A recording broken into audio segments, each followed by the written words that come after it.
Set coach. Got a microphone good where you want it. Usually about a fist away or two, and then Yeah, you yeah. hear your voice real good. All right, I'm ready.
It's the Really Charlie Podcast. Yeah, it's the Really Charlie Podcast. Yo, it's the Really Charlie Podcast. Walking through your broadcast, grab a chair, fill the glass.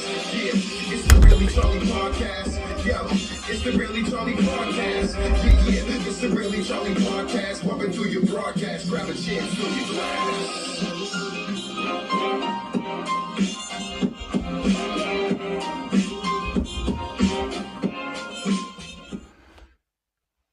Hey, you were listening to the Really Charlie podcast here on WNB1 Radio. Today's guest is Coach Gonsalves, Mickey Gonsalves.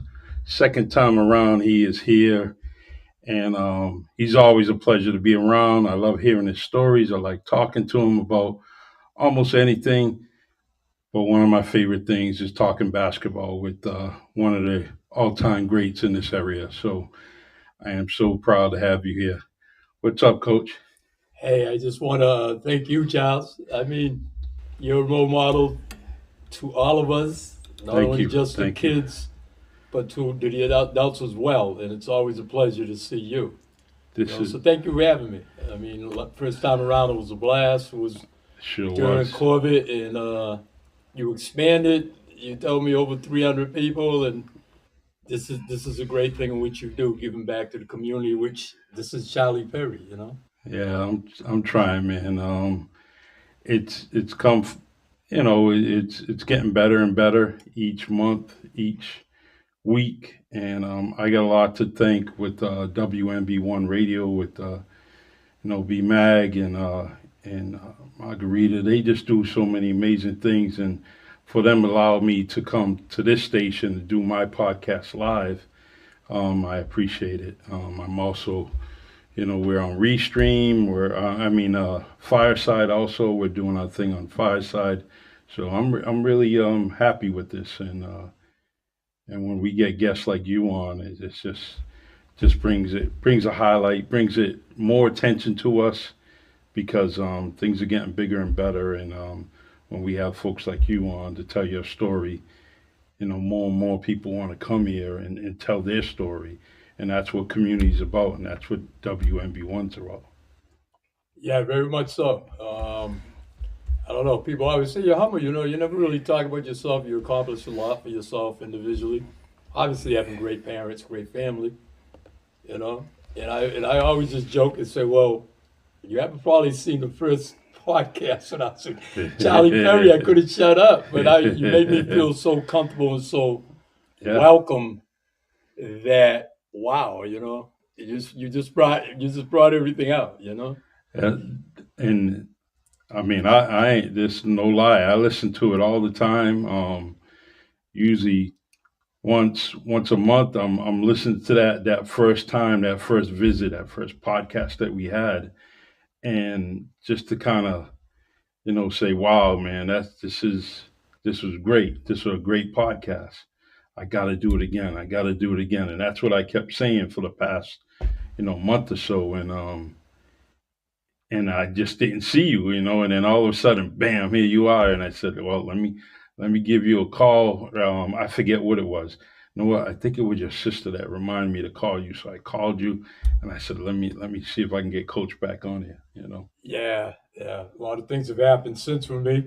A lot of things on the basketball side, but I can't. I have to mention this, John. I Sure. can't come on your podcast without thinking your father, Charlie Perry, Mm-hmm. who was a great influence in my life, along with Father Driscoll. Yes. I mean, growing up in the West End and Middle Street Park, your father protected me. He took care of me, and he followed me all the way through. Don't be like this person. Don't be like you're going to Mm-hmm. be somebody. You're going to True. be somebody. He had a vision for me, just like I was his child. Exactly. And when And I went to play off to college, and I came back, and I did some, obviously I did some great things. He knew everything about me. He said, "Wow, you did. I read the Boston Herald. You did this. I read the Boston Globe. You did this." I remember one time I was drinking that bullet yeah. Huh? with some boys hanging out at the park, and your father literally slapped me and everything. And he said, "I told you you ain't going to be like this person. You're going to be like that person." He had a vision for me. He took me under his wing, and it's people like that and Father Driscoll that, I ain't no movie star, nothing big or anything, but Mm-hmm. to get a college degree and come from the West End Yes. and make just a little name of yourself. Ain't got to be big or nothing like that. Just a little name for yourself. I have your father to thank big time. Child Perry. Just remember him playing in the playgrounds with Charlie Gonsalves is like the best backcourt. I used to love watching. Oh yeah. And then Eddie Rodriguez and Brian Baptiste came along, and these guys with such an influence to me with the basketball. But your father just gave a vision, took care of me, looked after me. And this is what the West End was about. We really thought of it. I mean, what do we always say? There's like it took a village to take the family, It raise the family, and took a everything. takes a village to raise a family. Yeah. But he saw something in me that was good, and wow, he stood through me and everything. And when I always come back home and everything, he would knew everything I did and everything was Mm-hmm. going on with me. So he was a special guy. He was. I can't come over here and do a podcast with you Mm-hmm. and not mention somebody that was a role model like his son's doing today. Thank That you. that's your dad rubbing off on you, Yeah. but someone who was a role model to me and was a big influence on me. I can't come on and speak that way. Well, I really, I mean, I truly appreciate it. I love to hear stories about him, um, and only because we experienced that father and son thing later on in my life, and so I'm happy to hear those stories. I happened to speak to Mike Montero at White's, and he was sharing me some of their childhood stories with him and Mike during at the up the West End, and where he lived, and uh, and so it was so nice that I was hearing those stories, and it's not bad. It's not bad to get a when people reflect on him through me or looking at me and say, "Hey, I want to tell you a Charlie Perry Senior story," and Mhm. so. But it's good to know. Yeah, your father had such a vision. He thought way ahead of the box. You know what I mean? Hmm. His father's growing up in we have father's growing up in a tough hood and everything, but he saw had a vision way above, way beyond the box. Yeah. You know what I'm trying to say? And I Hmm. think that's why he became such a great spokesman for the black community and our community. Nothing ever surprised me because he was so articulate and he was ahead of the curve. So he had this vision that was way beyond everything. So true. He coming up. It just he knew what he was going to do before he was 18. And whether it was good, bad, and ugly, he just knew what he was going to do. And that was the one thing about him. If he's determined to do something, he's going to do it. And sometimes it was good. Sometimes it was bad, but Right, right. we he did it, and It was that's a thing. and Charlie, it was just a tough time at that time. It sure was. Everything was black and white. I mean, I could tell you, I could, let me give you a crazy story. At one time, we were all at the park at Middle Street Park, and this cop came by, and he yelled out the N word to Yeah, everybody yeah. at the park. You know what I Hmm. mean? And like, so the next cop car came around 5 minutes later, and a brick was thrown through that cop car. Yeah, yeah. And the next thing you know, 10 minutes after that, there was like 15 cop cars. Everybody was patted down. About 6 people got arrested. The guys that were, at the park doing what they do, dealing drugs, blah, blah, blah, blah, blah. And they shut everything down and everything. But it was just one police officer who just came, and we're just talking about how things were very difficult at that Hmm. time. I mean, Charlie, remember, we had riots in New Yeah, Bedford. Could you ever sure. imagine this? You know what I mean? Hmm. And at that particular one cop came by and he yelled out the N word.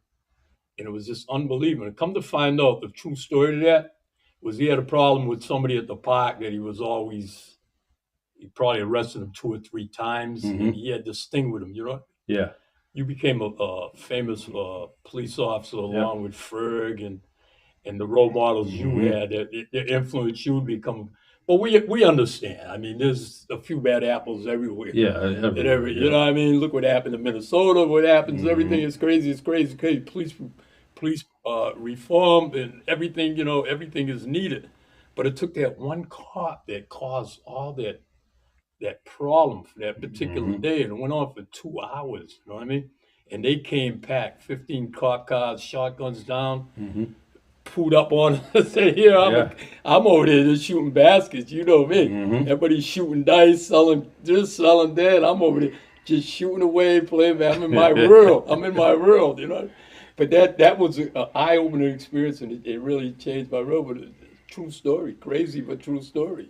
Is it, I mean, I know when they do interviews about the old West End, um, they do it where it's not staged, but it's politically correct. But Right, sometimes I wish exactly. that we can, and this is what I do on my podcast, is to bring out an organic story the way it truly was and what it truly, you know, was back then. Because sometimes, and there's a lot of the elders like to say, if you don't tell your story, someone else is going to write it.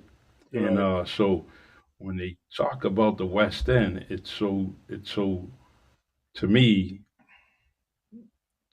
it's more truthful and genuine when the people of the neighborhood come out and talk. Right. And there's this other side of the story where from the other side of, where the city and the police, they have their stories too. Of But course, of course. I like them when they're all truthful Right. and just like the story you said. Yeah, I mean, that's why I enjoy coming to a platform in which you have, Yeah. is that we can speak outside the box. Yeah, yeah, true. People know who we are. Hmm. We are reputable people within our communities. So true. And People know who we are. You know what I mean?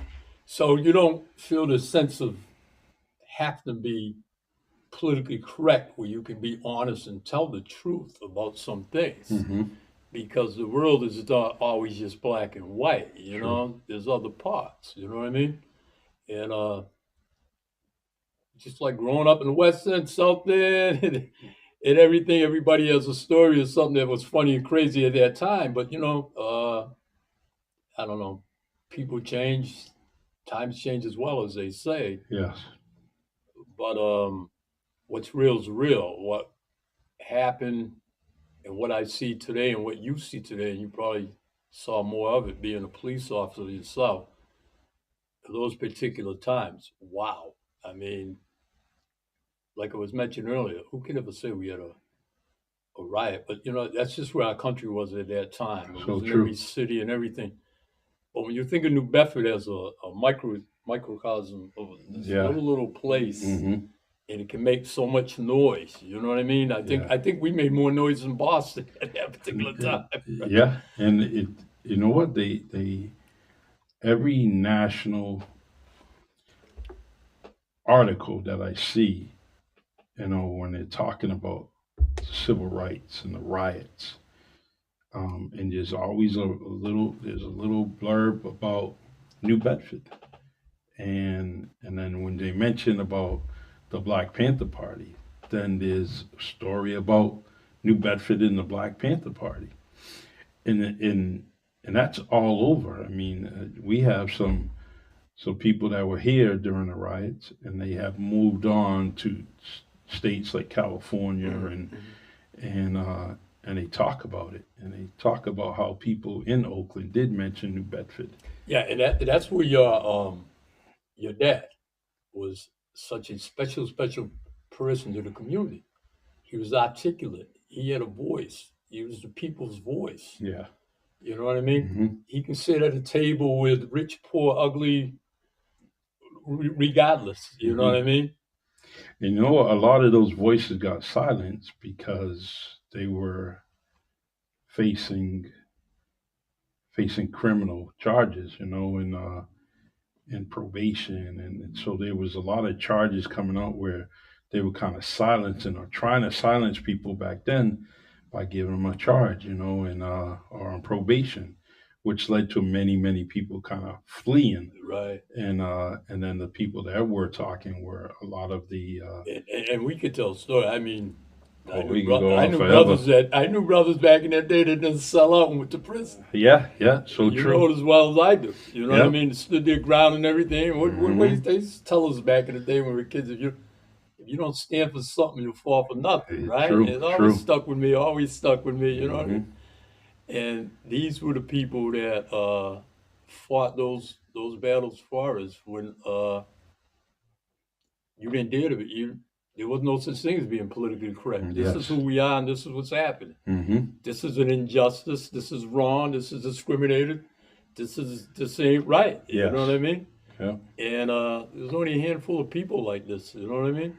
It's so true. And I mean, I'm every week I'm talking to someone that's from 70 years old and on, because those stories are not going to be able to be told, the way or in the fashion that someone that age can tell you. It's going to be someone else that's kind of passing it on, and usually when you pass it on, some things become incorrect. So, Right, right, I right. try to listen to, guys like Butchie Vieira, and there's Buffalo, there's so many people that are out there, you know, listen to, Buddy Andre talking about it, Billy DuCamo, all those guys. I miss Charlie Como, who used to come out with Mhm. some other stories, um, and the likes of, even Viola Pina. She tells me some amazing stories. Um, you know, Mary Barrows, Mrs. Center. All I miss those stories from those people. And how they used to always just pass it on. In the West End, there was, I used to talk to Otis Nichols a lot. Mhm. And and then Gordon Ramus, may he rest in peace. All those guys that just used to tell me so many different things, and so, but it is what it is, and I'm glad I'm here, and I wouldn't want to be raised and brought up anywhere other than the city that we live in, and that's New Bedford, Massachusetts. Coach, I wanna talk about. Let me see. I got some comments here. Got Joey Gonsalves in the building. And happy birthday to Kendra, his daughter, one of his daughters. It was her birthday today. Joey Gonzalez saying, "Hey, Mickey, what do we got here? Chad Pina, my man. See, we just mentioned his mother, and he's on the line. Yes. All right. So, Coach, I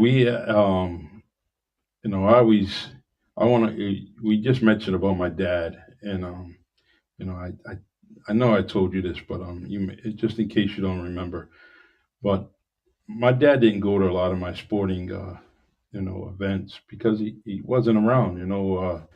He was going to state, California, Florida, and so when I was playing sports around there, he just was out of state.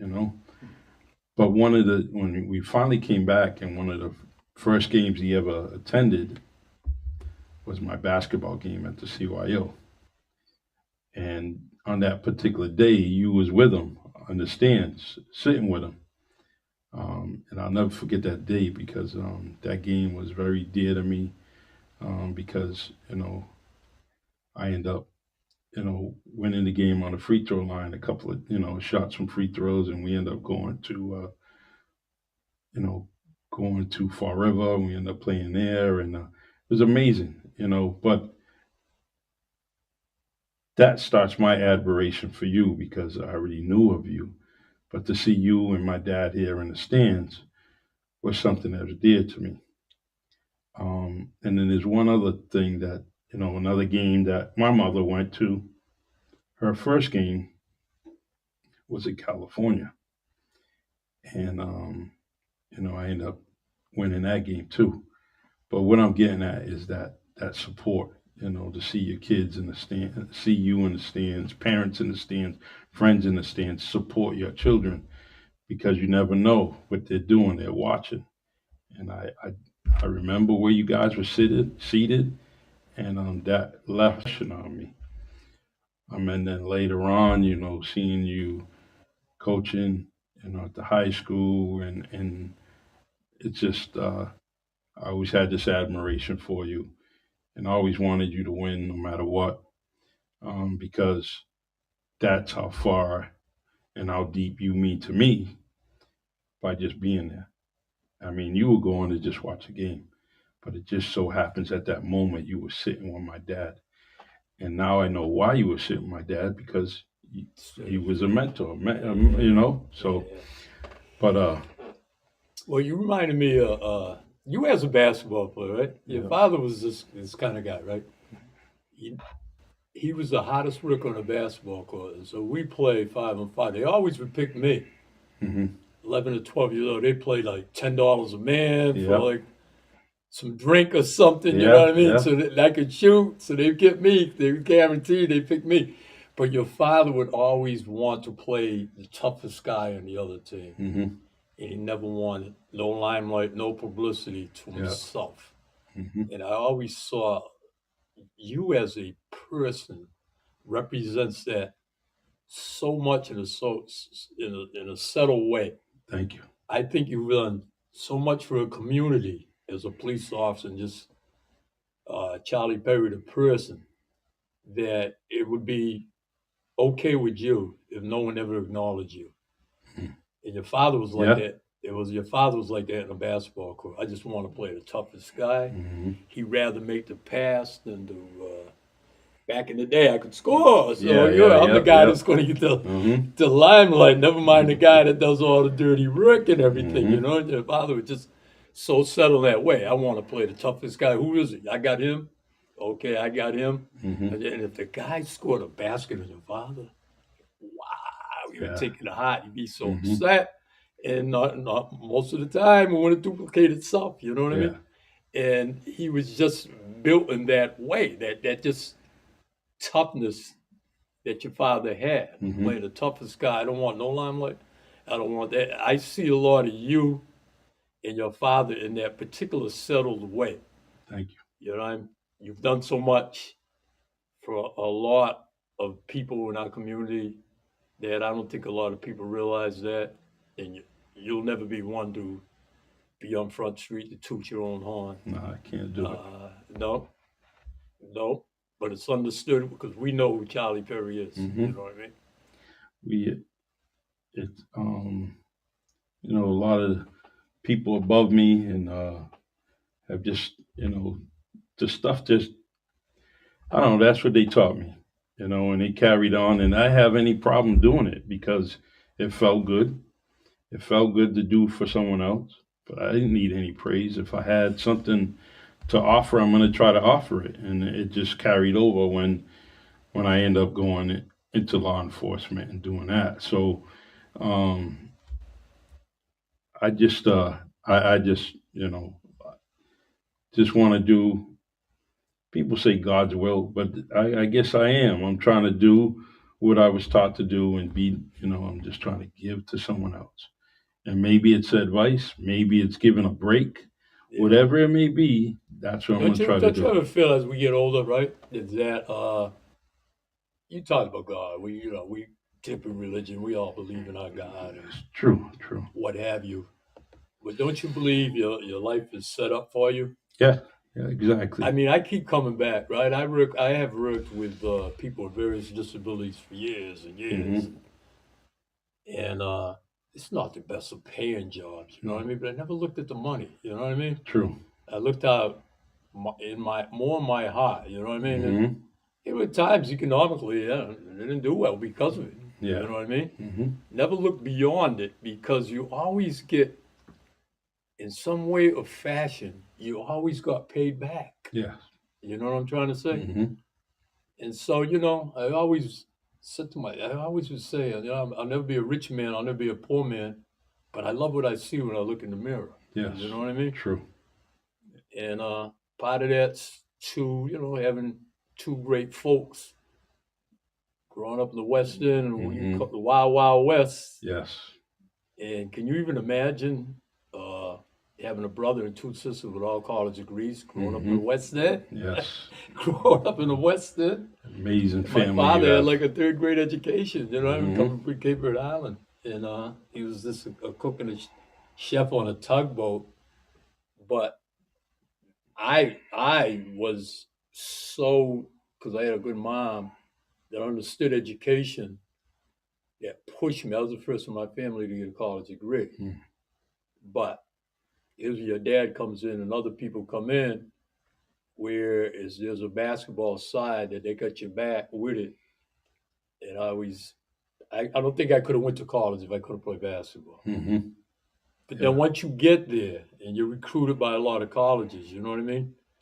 It's like if you want to play, you got to maintain a certain cume or what have you Yeah. to do Exactly. this. You know what I mean? Exactly. So that's going to take care of itself. Hmm. Now, a lot of the other things are on you. You know what I mean? Hmm. I was a kind of student, even when I went to Holy Family High School. I was a kind of student that if I was interested in something, wow, when I went to college, I've had a course that interested me. I would always sit in the front, take great notes. You have some classes that teach professors say you got to read 3 books. We'll test you. You got to read 4 books. You know what I mean? But if I had a course I was a sociology major, but if I had a course that interested me, I would depend on sitting in front and on those notes. Hmm. I mean, it's more like today with kids I see in school and everything. I work with people with various disabilities, and everything's cell phones, Yeah. technology, the cell phones and everything. I had students who couldn't count to 40. You know what I Hmm. mean? Yeah. Who taught me about cell phone use and things Yeah. like that.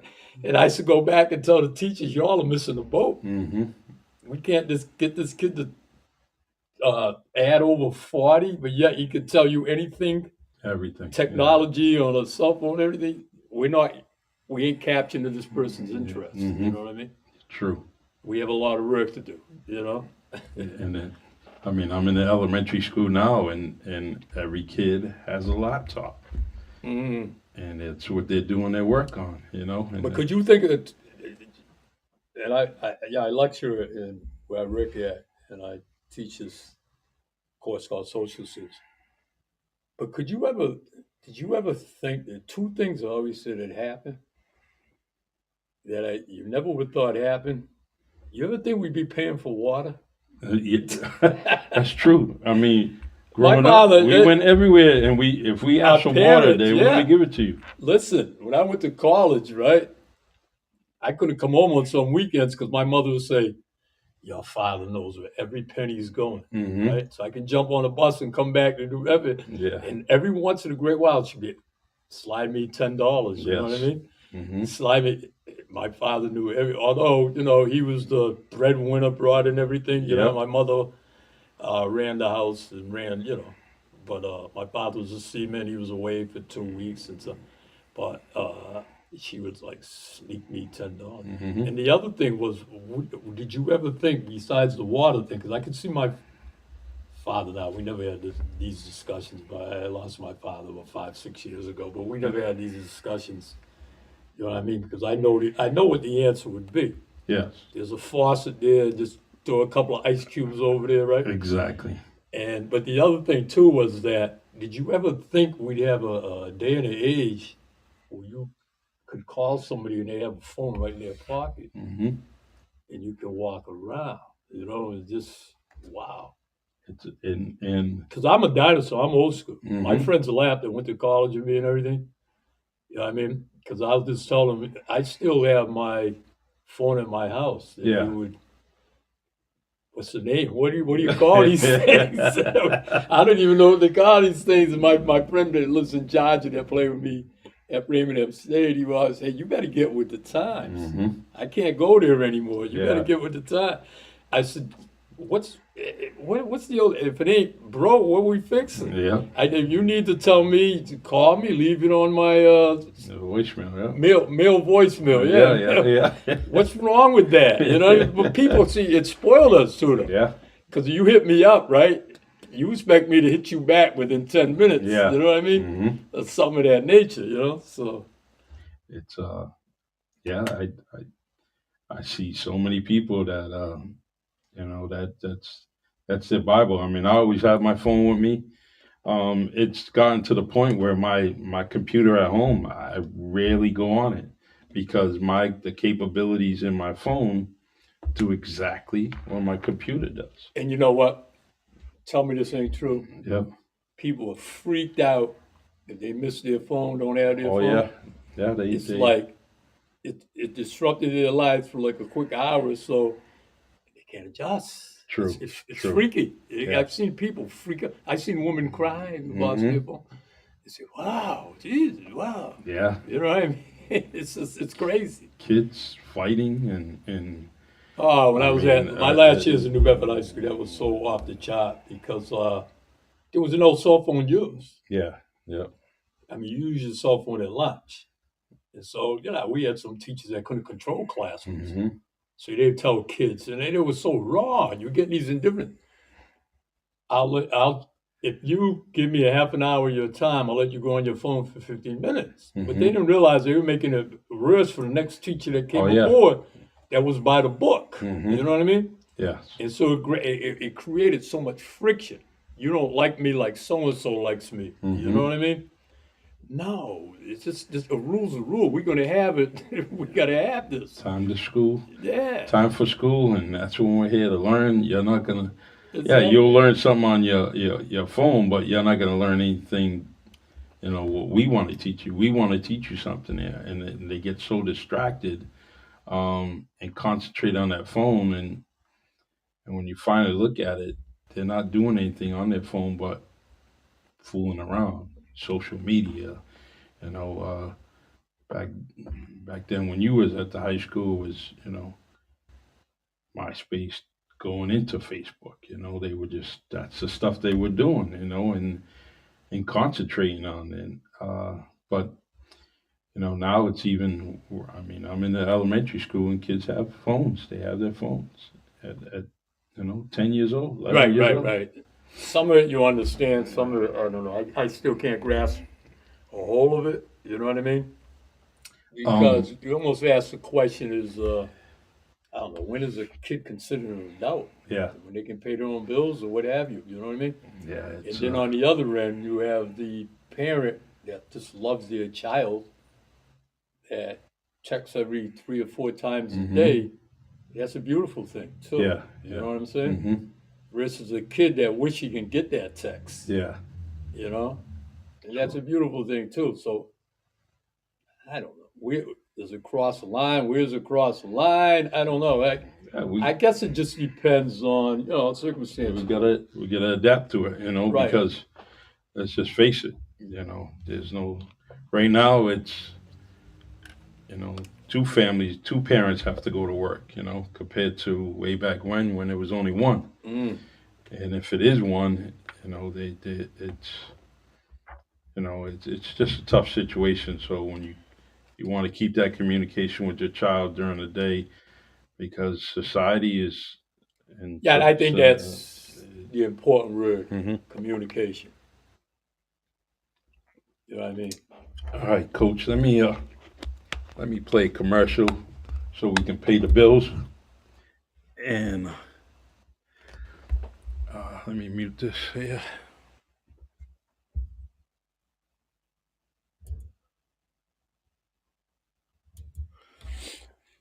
All right. And we talk basketball.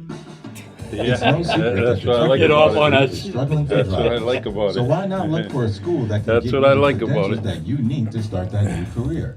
Get on the road to success with J&J Driving School and Logistics Incorporated, This ain't gonna located work. at 978 Nash Road in New Bedford, Massachusetts. J&J is a black and woman-owned trade school leading the South Coast in CDL training. J&J offers the most comprehensive training programs for CDLs A, B, and school bus training. Don't let opportunities drive right by you. Go and see our friends at J&J and get your CDL career started right away. And be sure to tell them that WNB1 Radio sent you. Oops.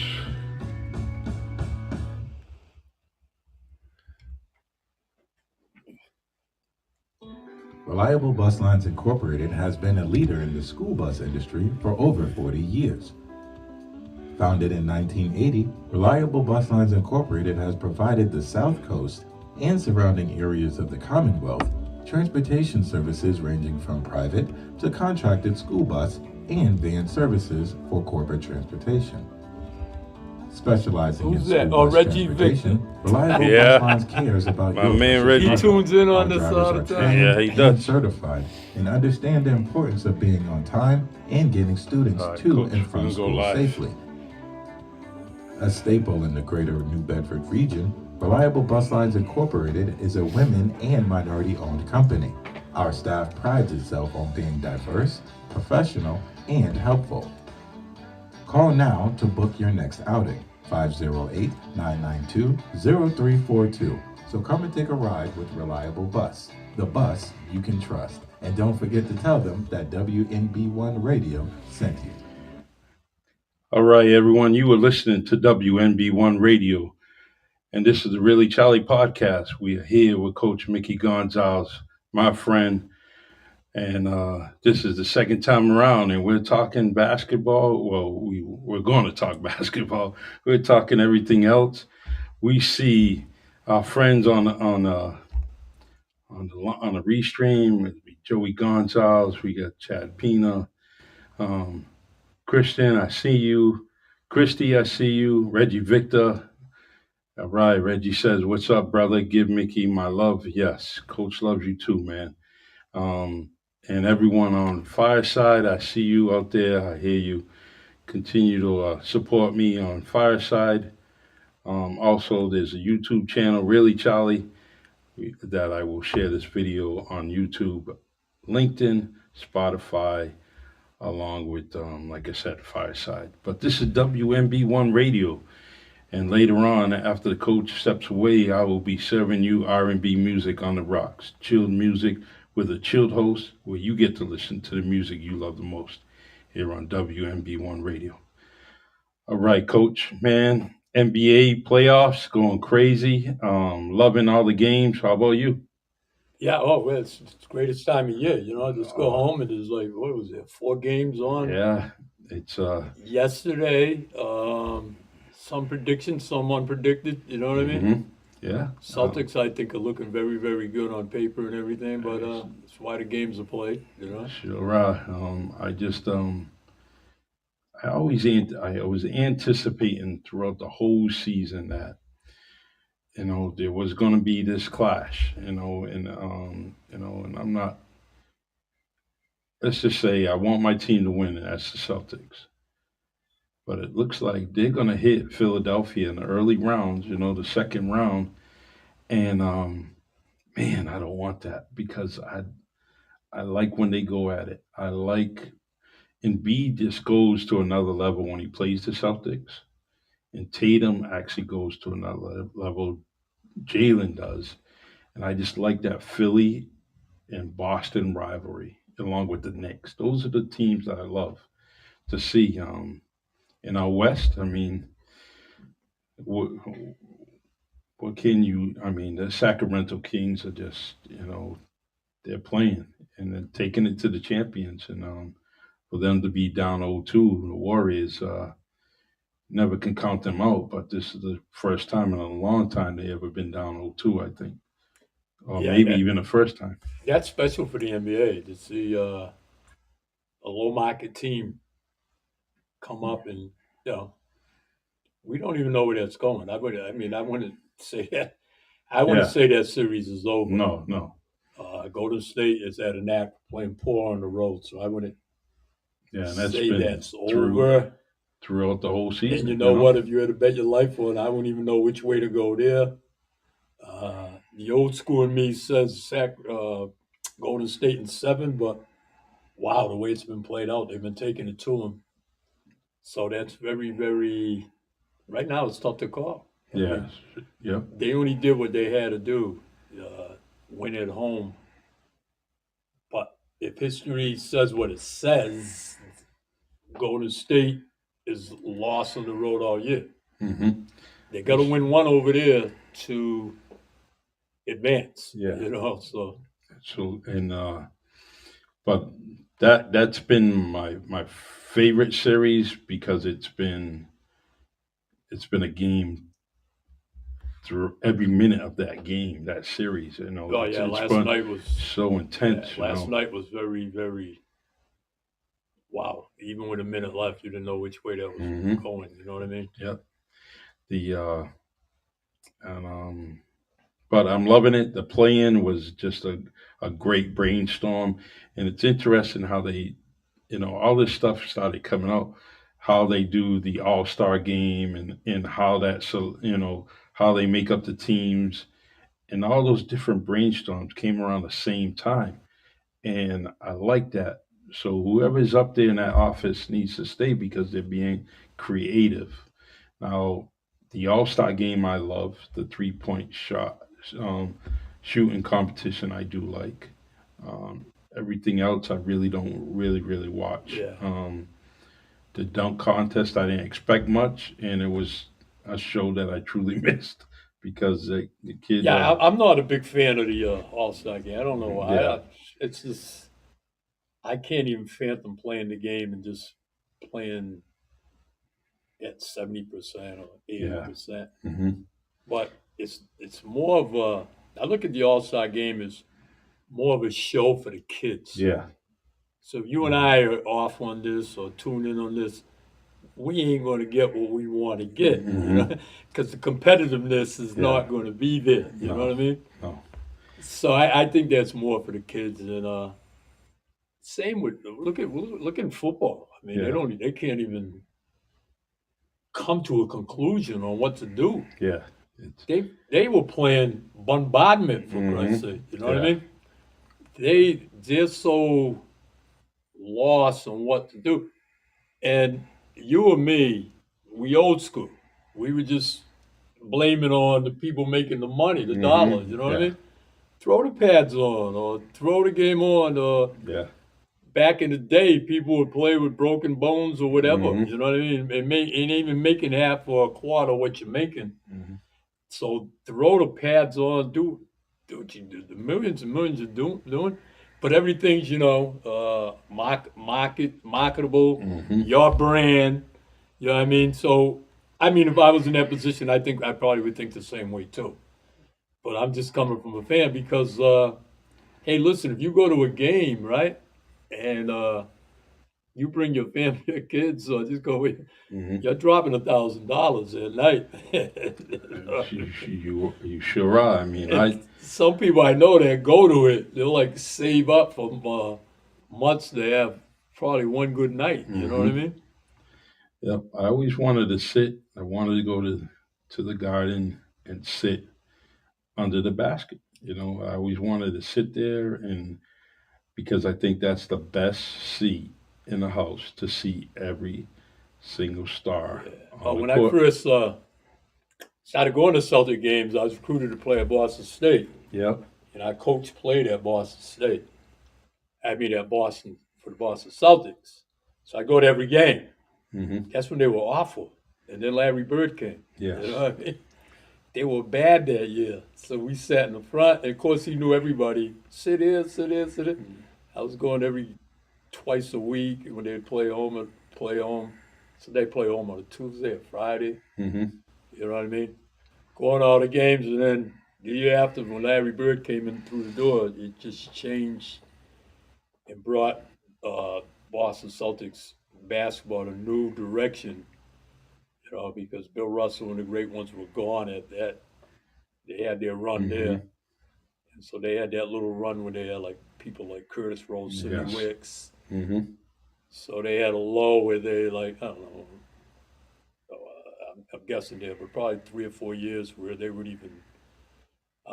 even competitive. No. You know what I mean? True. And then they drafted him, and Red Auerbach just had so much wisdom. What did he do? He brought in Kevin McHale. He stole Robert Parrish. Yep. Kind of like stole Dennis Johnson. And next thing you know, within 2 or 3 days, they were knocking right at the door. Mhm. You know what I mean? And they never. One thing about Boston, right? And you know this, we know this, is they never lose their fan base. You know, and the fans have no tolerance. They have no tolerance. I think the Bruins are going to be a great example this year. Mm-hmm. You know what I mean? If they don't win a Stanley Cup, I think the people of Boston are going to be Yeah. suicidal. They are. They are. It's Suicidal, right? they. And then it's Red Sox are going in a different direction as well because all of a sudden, I don't know, in my opinion, from what I see, I'm a Yankee fan, but what I see is they didn't start spending money. Yeah. This They is were right up there. Could you this imagine is- what this team would look like if they still had Mookie Betts and Bogarts? I talked It's almost about like it. it's almost like they throw a AAA lineup out there with the exception of Devers and Verdugo. Is Yeah. that them are the only two players that really have markability, so to speak. You know? I go from a lifetime Red Sox fan, and I changed this year. You know, I'm just tired of the way the management is dealing with the team. You could have had pretty much for the batting order 1 through 9. Yeah, guess what? You could have had every third batter could have been an all-star player, and they it's just almost let them that. go. It's almost like it's no excuse because they're up there with the Dodgers, the Yankees, Yeah. as far as spending money. And that's and my for- new team, the Dodgers. You know, And for like 2 yeah. years, they didn't come off of nothing. You know what I mean? Mhm. It took the owner to step in to get the Devers deal done. Hmm. And Devers and Bogarts, to me, were the cornerstones of that franchise last year, so to speak. So true. You know, I mean, when you go buy a jersey for the Red Sox, who do you buy? Do you have confidence that one of those players are going to be here? You buy a jersey, $150 to $200, and then it has that person's name on the back, but 1 or 2 years they're not going to be here. it's almost like it's a AAA lineup, with the Yeah. exception of that Japanese guy that played good in the True. WBs. Was it Mhm. the WBZ? I believe it is. Yeah, but he led that whole thing and that's quality. It's real good baseball. He led that whole thing in RBIs, I think 13. Yeah, it's And then the guy that got hurt, he was another solid name. And the Turner they got from LA. Excuse me. oh, that's Evan. Is it Evan? Yeah. Yeah. So, I mean, other than that, it's almost like it's a AAA lineup. I mean, you're bringing in people. I never heard of these. Yeah, a lot of these people. I just gotta get away from him, and I did. And I bought my Mookie Betts jersey from the Dodgers, and now I'm a Dodgers fan only because every single year the Red Sox raise their prices, and you're letting the free agents or you're letting the potential, people that you can't sign, you're just letting them go, and Mm. And look at San Diego. San Diego's spent some big bucks, but look at their lineup. They have about six batters. That could legitimately Right. When go they to the got, All Star game. You yeah, know. when they got Bogarts, it's like almost like, do they need him? You had Machado there and a Yeah, couple other Machado people. You and, know what I and mean? there's four others. I'm trying to get used to the National League, especially the West. I'm trying to learn all the players there, and I need to as a But it just shows you that how serious some organizations are for going after it. yeah. They want a championship because they know what it does.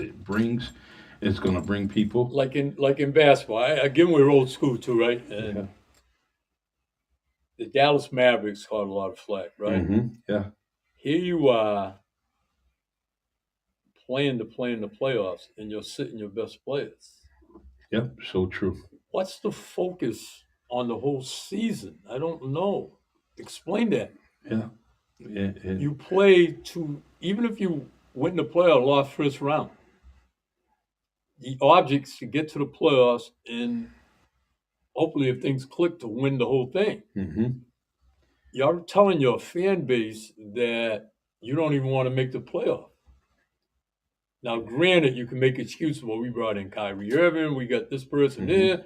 It's not Max, it's not fair to them, not fair to them. But what what are you saying to your fan base? Yeah. If I'm a season ticket holder, right? Should I be happy with that? No. Because you still have the talent, right? Although you was losing at this time, so that was your decision. You hmm still had a shot to the playoffs. Yeah. But what you have on paper with Kyrie Irving and what's the you was Oh, Luca. Yep. Luca, uh, if they're playing at a max and the other people are doing what playing their roles and everything, you could get to the final. Yeah. You know what I Yeah. mean? So true. I mean, they were playing good that first. Well, not actually the first games, but the first two games when Kyrie came, he was scoring points. But the bottom line is if I'm paying money to go to the Dallas Mavericks to go see a game, and like you said it, some people take a little while to save up that money to go sit Yeah, at a seat. Yeah, make it one good night. You know yeah, what I mean? and then all of a sudden, by the time you save it all up, it is at the end of the season. So, but there's one thing I like is that they have that plan, and I mean, yeah, teams like OKC, playing their heart out, trying to win, but they were just next year. I think they're going to be someone that the NBA has to answer to. But at least they were playing. Yeah, you see a change in the guy coming to the NBA, and I think the Sacramento Kings are a good example of this. True. Yes. I mean, LeBron, a person like LeBron James, only has so many years on him.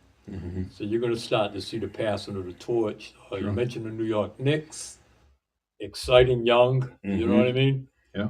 A lot of these upcoming teams like Oklahoma. Uh, if I'm not mistaken, I think they're the youngest team in the Yeah. NBA. They are. Yeah. They're very exciting to watch. The number one draft pick is up for the year. You know, you can see that going in the right hmm direction. You feel good like for a team like Phoenix with Kevin Durant going in there.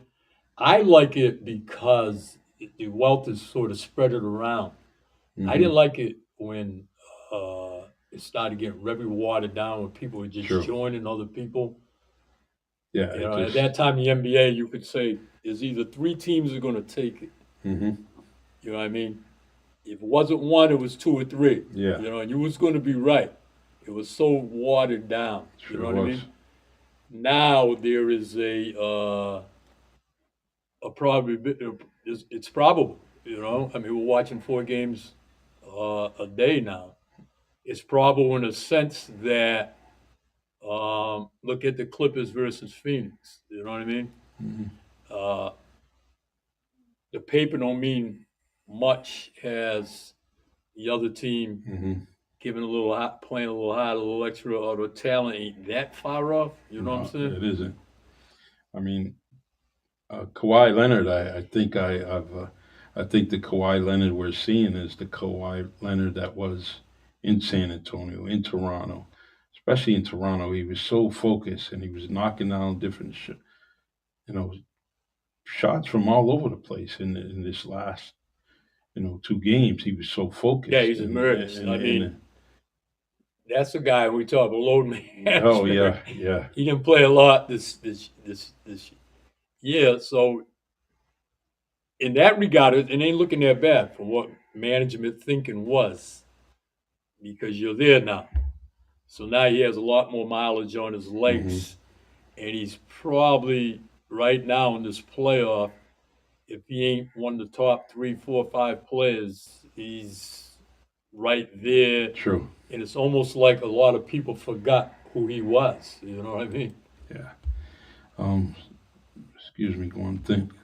Kevin Pina, I really appreciate these comments. You talked about the dunk contest, and you know, uh, this last comment is, I'm not paying to see somebody rest.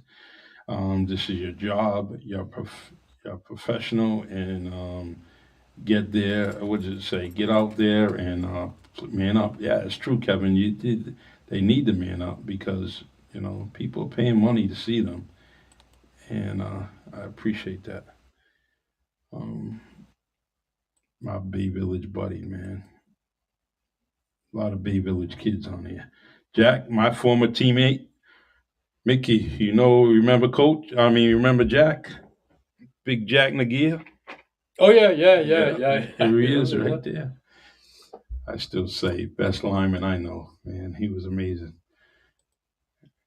Clear out a field. One man. I appreciate it. My chair keeps shrinking, Coach. Let me change seats here.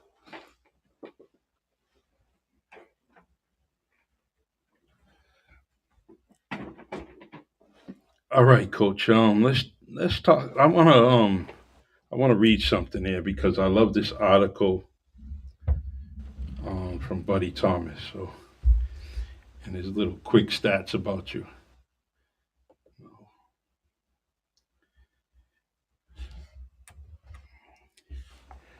I can't read it on that screen, but let me see here. Here we go. Mickey Gonsalves, in 1970s, he says you was the greatest. He said in his 36 regular season games as a junior, 1974 to 1975, and a senior, 1975 to 76, Gonsalves reached and surpassed double figures in scoring in 33 of them. He averaged 16.1 points a game as a junior, finishing second to Paul, what's that, Landreville, at 17.1 points a game, and led all scorers as a senior with 19.7 points a game. He never scored in as many as 30 points in a regular season game, but his consistency is reflected in the fact that he's 6'2" forward, drained between 20 and 29 points, nearly half. It says number 17. I don't know what that means, but of games, and he played good outside shooter with a quick first step at the basket. And Charlie, he forgot my best game. Remember the What? game I scored 41? He said I never scored over. 40. Yeah, that's right. See that, buddy? You need to. No, but take I that. think that's me as a basketball coach. I think that's a good analyst of me. Yep. A quick first step, not extremely fast or anything. My whole thing was keeping people off balance with a quick release. So the first step to me was very important. I kind of like mastered the jab step, Hmm. and I taught a lot of kids that.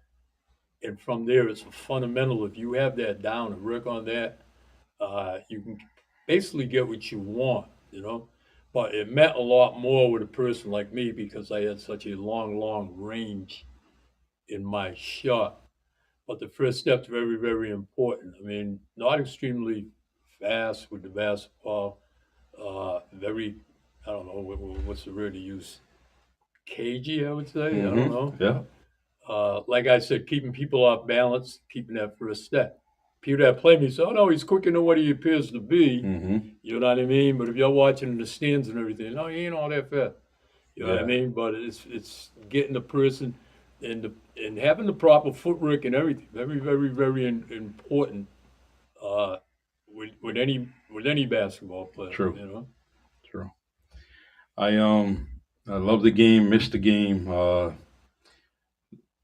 and myself and one of my friends, Randy, were talking about, when we hear the sound of the sneakers, it kind of Yeah, gets yeah. us going and just wanting to go It's into the gym or the thing with me. Since we talked a little bit about me, when I want got another water, coach.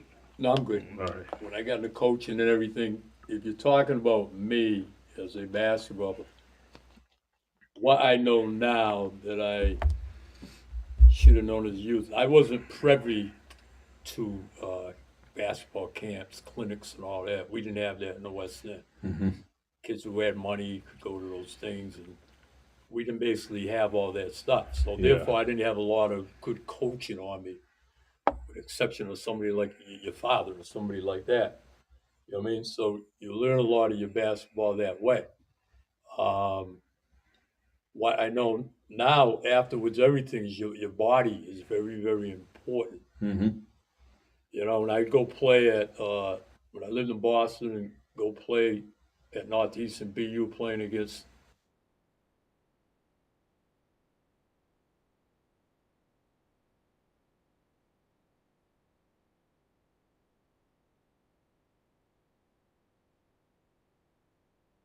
and things of that nature.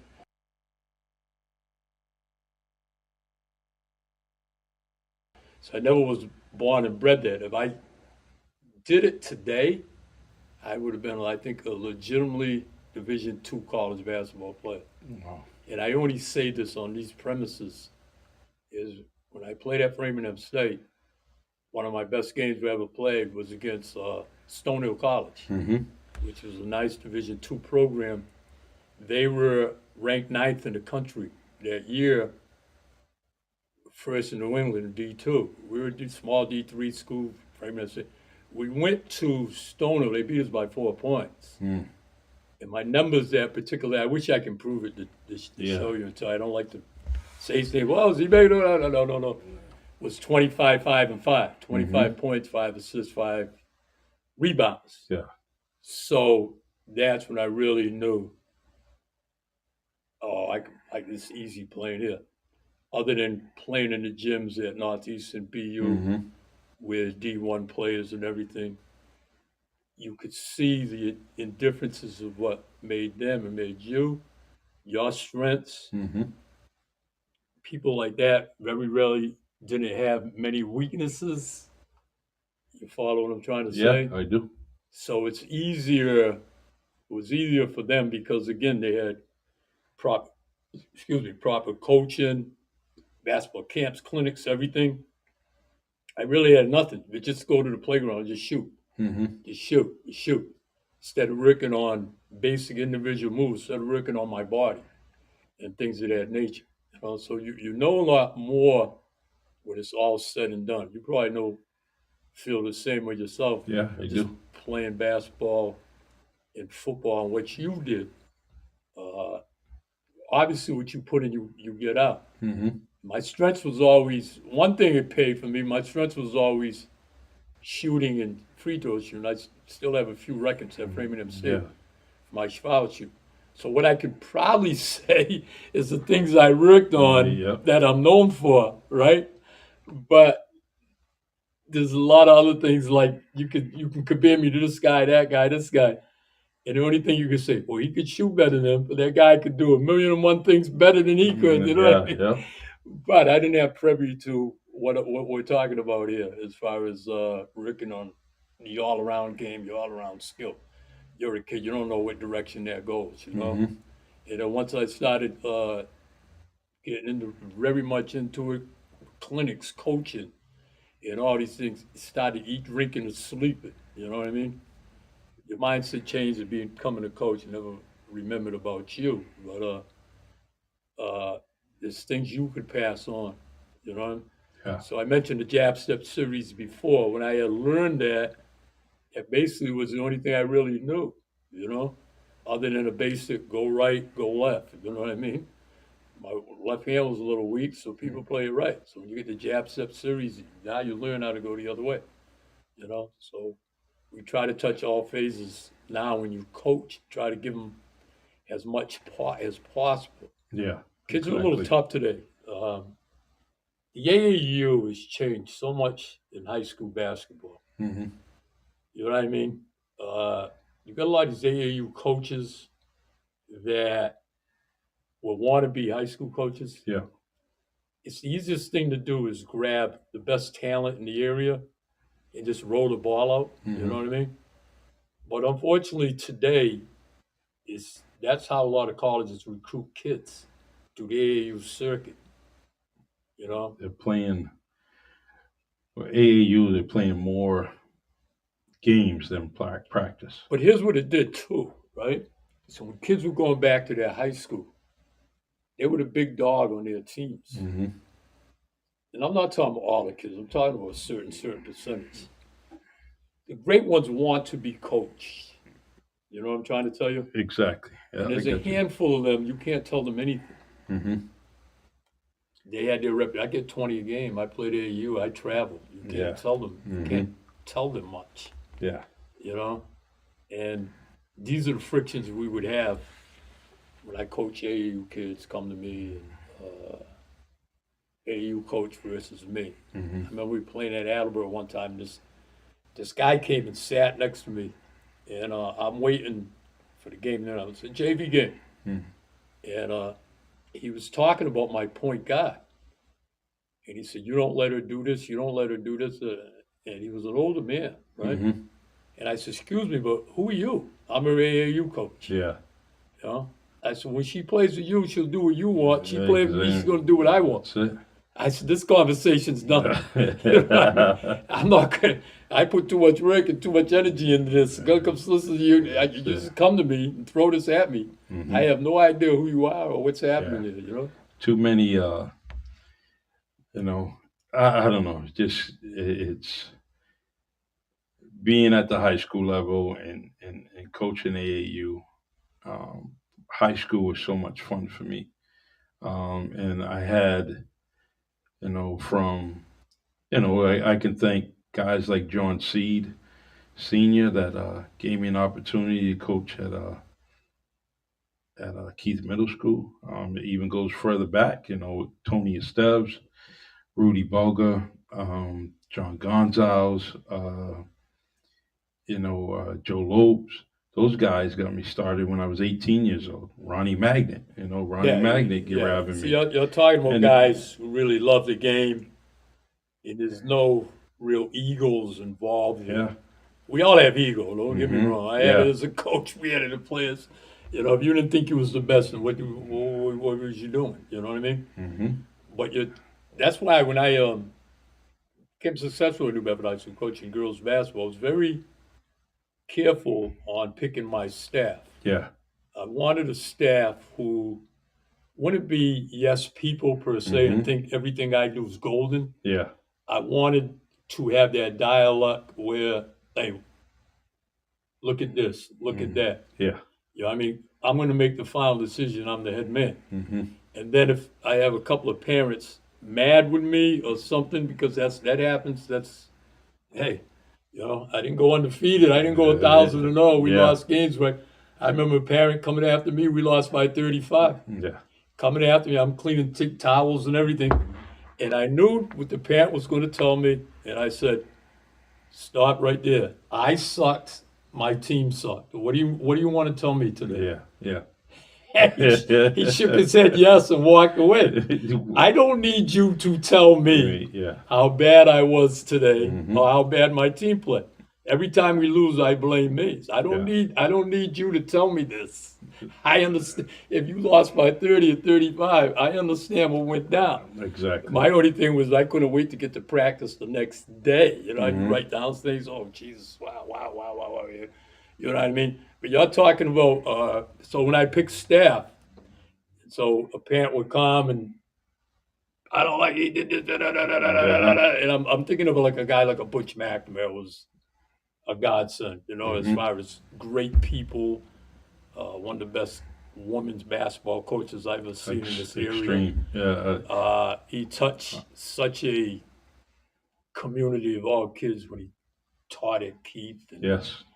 uh, wow, you felt like you know this. You just had a comfortability with this person that you thought you knew him all your life. He has what we call it. You know what I He mean? sure does. He sure Connect does. with people. He has it, and he would never, he would never sell me out. You know what I mean? Mm-hmm. He would always just say, "Okay, this what we thinking. I understand your point. I see. I relate a message to him, Yeah. but would never sell me out the river. You know what I Mm-hmm. mean? For example, just say, yeah, I'm thinking like you're thinking. Why didn't Yeah. we do Yeah. this? Or why did Uh-huh. we do that? Or why didn't we do this? Mm-hmm. We're talking about someone being very, very loyal to you. Yeah. And of course, if he was that coach, of course, it would be a little bit, some things different, but we agree with the same principles and the Mm-hmm. same thing. You know what I mean? Exactly. When I call a timeout, I'd have my coaches on the floor. What do you got? What do you Mm-hmm. got? You know what I mean? Yes. Versus I just go in the huddle and they don't say anything, Mm-hmm. And so that's what I mean when I say not being a yes person. Yeah. You know what I mean? Because when I got inducted to the Hall of Fame, I don't make a Hall of Fame if it ain't for people like Butch McNamara's daughter, I agree. Carrie, I and agree. Jason Bennett. You have to have, obviously, the players. Yeah. They get you. Mm-hmm. But you have to have people that you're comfortable with that believe in you that are not yes people if you want to have any means of success. With that staff that you had a staff that can relate to every single type of player um, on the spectrum from A to Z. Someone on that staff could relate and talk, and you weren't. There was no one there that was going to talk out of place because Yeah, I mean, I had yeah. your daughter believe me. I Yeah. clashed with her a couple of times. Oh yeah. If I didn't have a person such as a Carrie McNamara, Yeah. there's times I don't know where your daughter's coming from. Yeah. It could be a woman's thing. Women are very coaching girls basketball too. You got to understand these things, right? When I first started coaching Done there, it 2 years, and it was when I tough. first started coaching there, I was making kids cry and everything, right? Women by nature are very emotional. You know what I Mm-hmm. mean? Very sensitive. Yes. People always ask me what's the biggest thing of coaching guys versus girls, and I always say the sensitivity, the Mm-hmm. sensitivity. But I always felt that you was much more rewarded coaching women because there was a lot of ego. There was not too much of an ego, Yeah. and you can see a lot of your work that you put in Mm-hmm. transition through them. Exactly. You know what I mean? Versus guys who I got this. You know what I mean? It's So Carrie McNamara was huge to me. I could walk in the gym and she'll say, so and so's pissed at you. So and so's may it be your daughter or my best player. Yeah. Yeah. So and so's pissed. And sometimes, hey, you got numbers, and you got to you got to worry about a basketball team, right? And you got 2 or 3 kids, and you're like saying, okay, what's that? And you say, oh Jesus, how did I miss this? Oh man, I'm wrong. I'm Yeah. wrong. I'm wrong, and that's okay. You know what I mean? Uh-huh. We got someone from the alumni of Holy Family, Mike Samail, saying, "Hey Charlie, checking in. You know what, Mike? I like this guy. Has so many basketball stats, and he keeps so many things.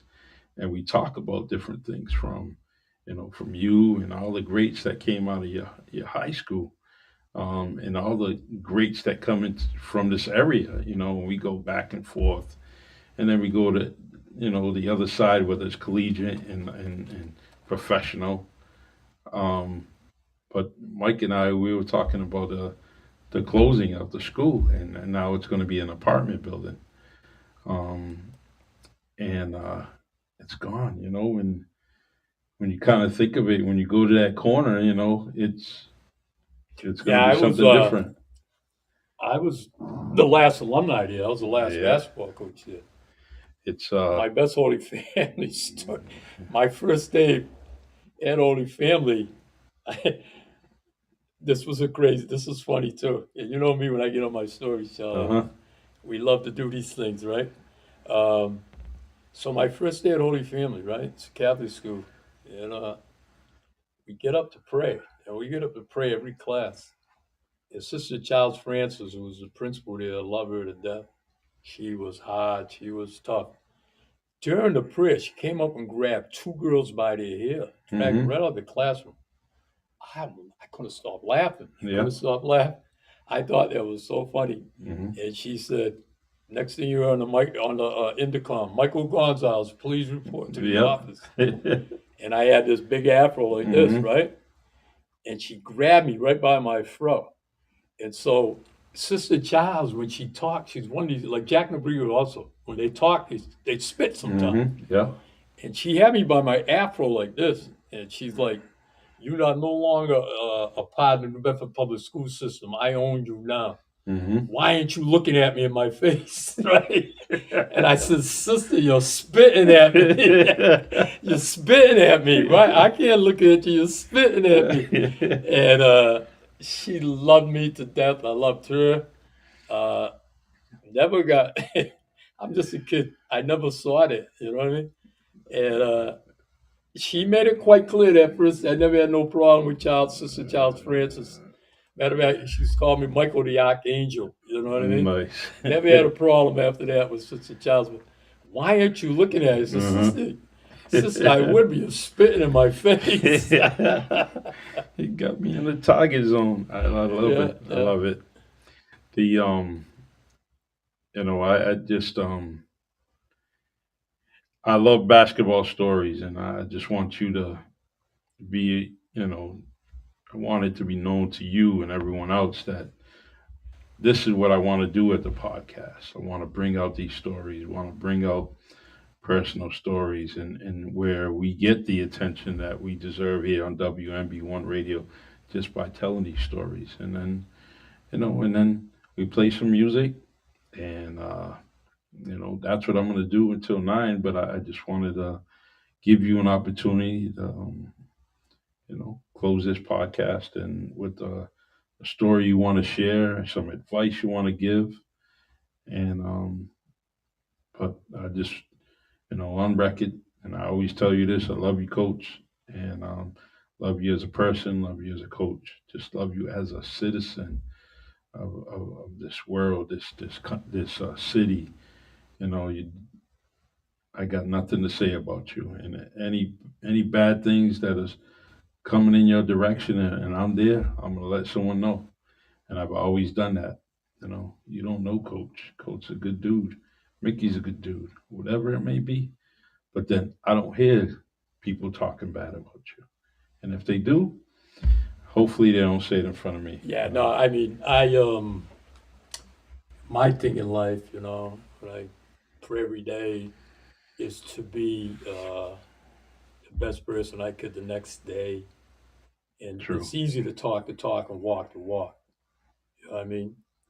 One of my favorite quotes is from the Wine Brothers, where he said, Jesus says, "I'll promise you tomorrow if you promise love today."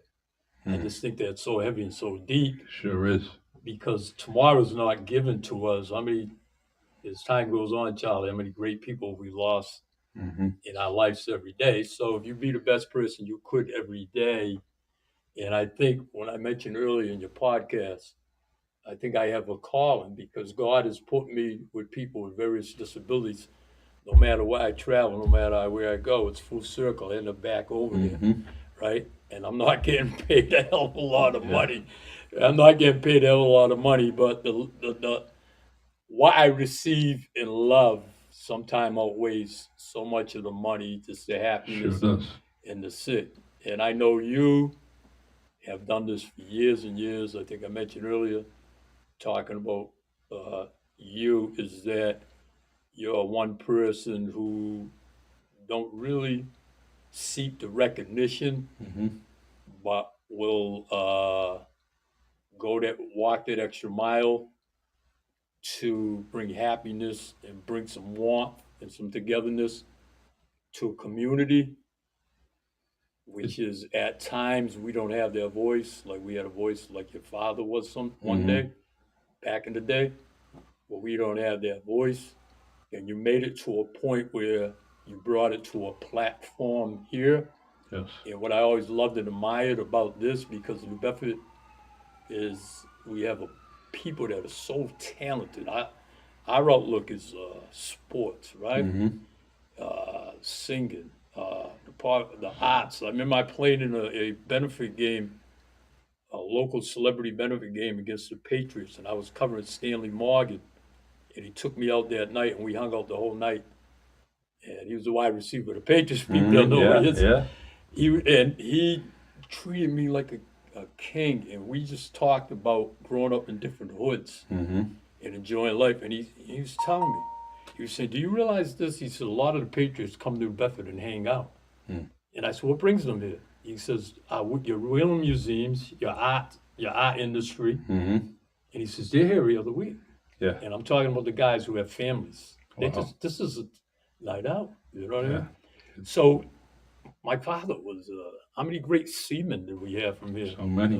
How many great cooks do we have from here? Mm-hmm. Singing groups. Well, not even we're gonna think of Tavaz, but Yeah. there's so many others. So many others. The artistry.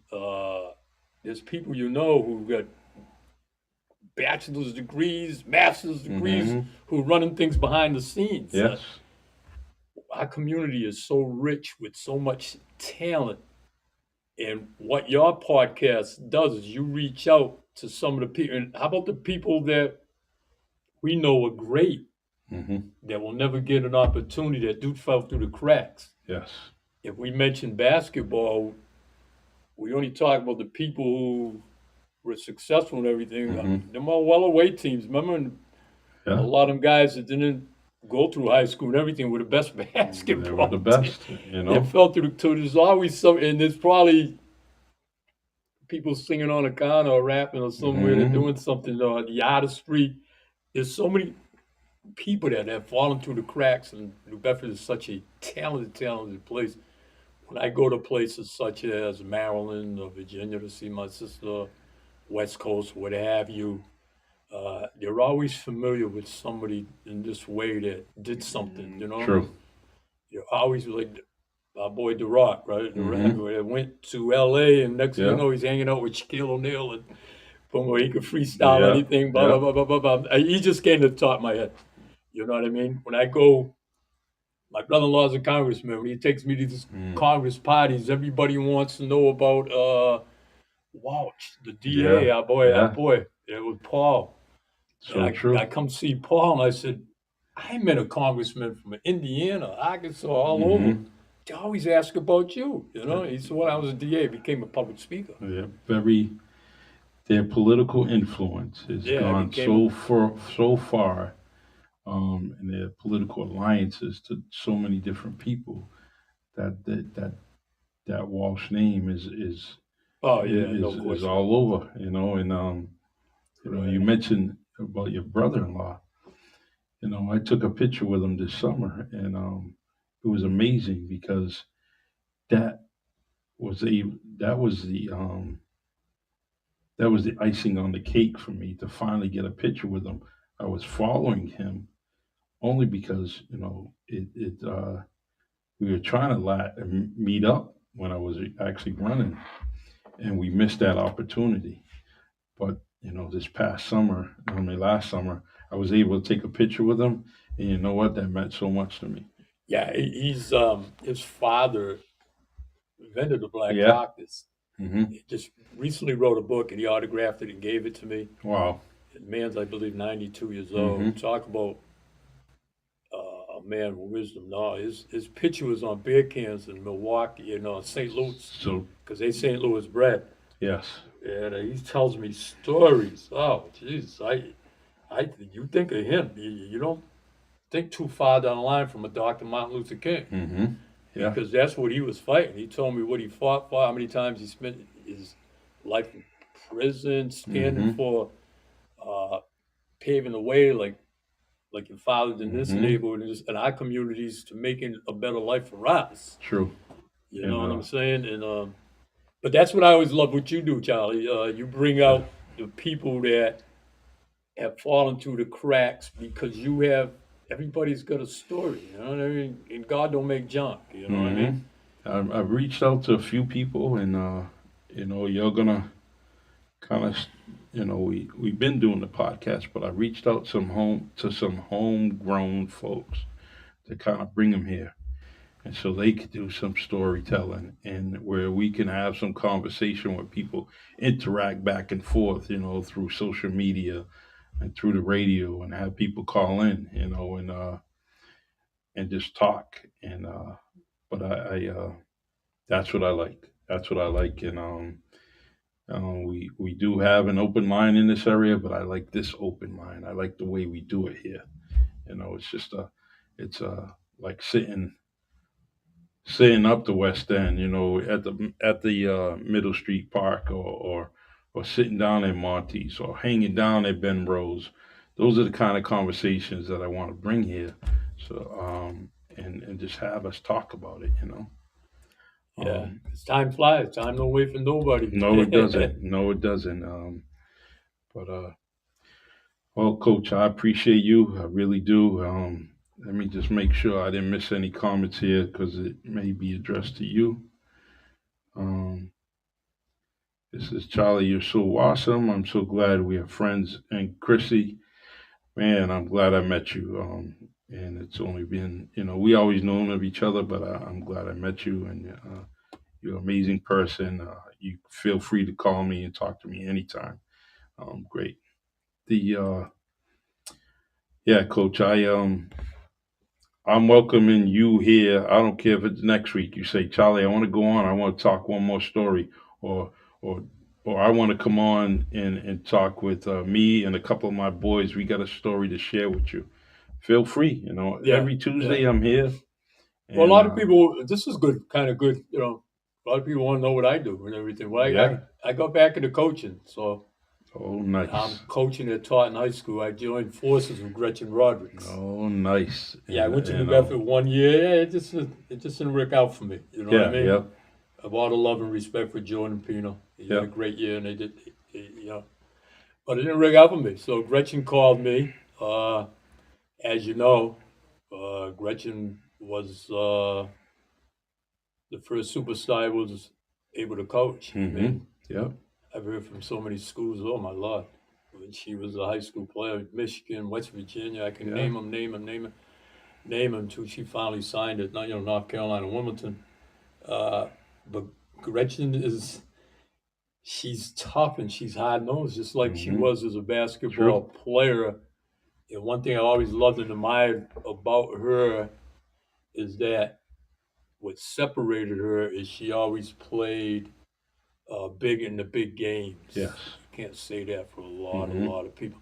So that's what I'm doing now. We got something good going on at Taunton High School. I'm her, assistant. Uh, this year's team won 5 games. Previous year won four. Our best player got Mm-hmm. hurt. We had some bad luck, but our team is based. We have an eighth grader, a freshman, two sophomores, Hmm. and a good point guard who's coming. We didn't have one senior. Wow. So our team is based on that. The future's looking very, very good. Mm-hmm. And like I said, Gretchen's hard nosed. She's tough. Hard nosed, tough people get the best out of their players. It's hard sometimes to maintain that, and your players still love you and Mm-hmm. respect you. But she earned that route, and everything's going in the right direction. I'm rejuvenated. I almost ended up coaching at Framingham State men's basketball. Wow. Uh, Nice. the guy playing the backcourt lives in Georgia, and he had got the job. And he called me up, and I want you to be my assistant coach. And I'm saying, I'm going to do that. You'll recruit this side of Massachusetts. And he's a retired state trooper. He lives in Hmm. Georgia. Nice. And what had happened is that he didn't want to give up his house in Georgia. Hmm. So he had a job lined up in one of the colleges around Boston as a security. And things didn't work out last minute. So he had to renege on the job. Hmm. Uh, but he had a good job. Wow. And I had a great time, Charlie, not long ago. We had a Framingham State reunion. Mm-hmm. We went to the game. They only won four. They lost. They only won 4 or 5 games this year. If this continues to go, this guy gets fired. I probably will end up coaching there Mm. because D Moy is Donna Moy is his name. But it was great to see guys I played with in college. Guys came in from Georgia, Nice. Alaska, Alabama, Washington D.C. and to spend the night. Just think about this, Charlie. You ain't seen these people in 40 years, with the Mm-hmm. exception of my best friend that played in the back home. He lives in Georgia. I've been out to see him and everything. Uh, just to catch up with people and to see, you know, how, again, time flies and don't wait for nobody, Yeah. but good people are good people. Mm-hmm. You know what I mean? We never miss a beat when we see each other. We have that much love and respect for each other.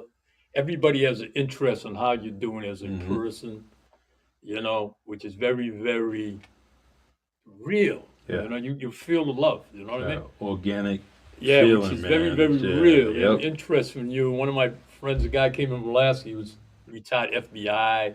So you share all these stories. Everybody's life went in different directions. You know what I mean? Mm-hmm. Different parts of the country and everything. But it's so real, the love you have, and you tell these stories like they happened 2 weeks ago. Mm-hmm. And little minor things, everybody always remembers them. You know what I mean? Yeah. Such as a road trip over here, a road trip over there, a crazy Yeah. party. I'm trying to say, coach did this, the coach did that, but it's so real, and it's just like college. It went by fast and everything, but uh, I would go back to college in a minute, with the exception of not taking the pressures of studying and Yeah. all that. You know what I Mm-hmm. mean? I mean, it could drive you nuts and everything, but just the meeting different people, the camaraderie of people, because you're a lot like me in the sense that we're people's people. Yeah. Yeah. You know what I mean? And just the joy of all that. So that was a great thing and a great night. I am. I really. I mean, I have friends that I've had, most of my life, and that are from all over the place, and we still maintain those relationships like you're talking about.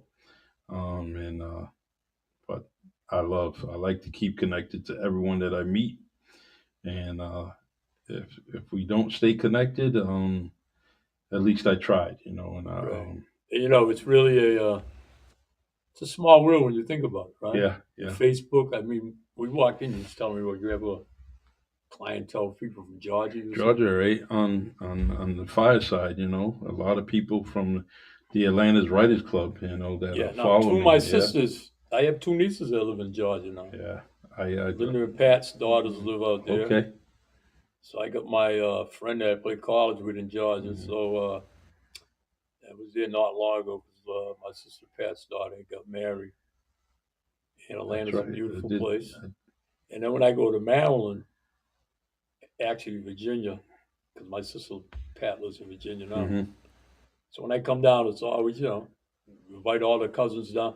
There's a lot of New Bedford people in Maryland. Sure. Yeah. And what I love about it is that my cousins are older. Their kids have had kids. Hmm. This is your cousin here. This is Yeah. your cousin here.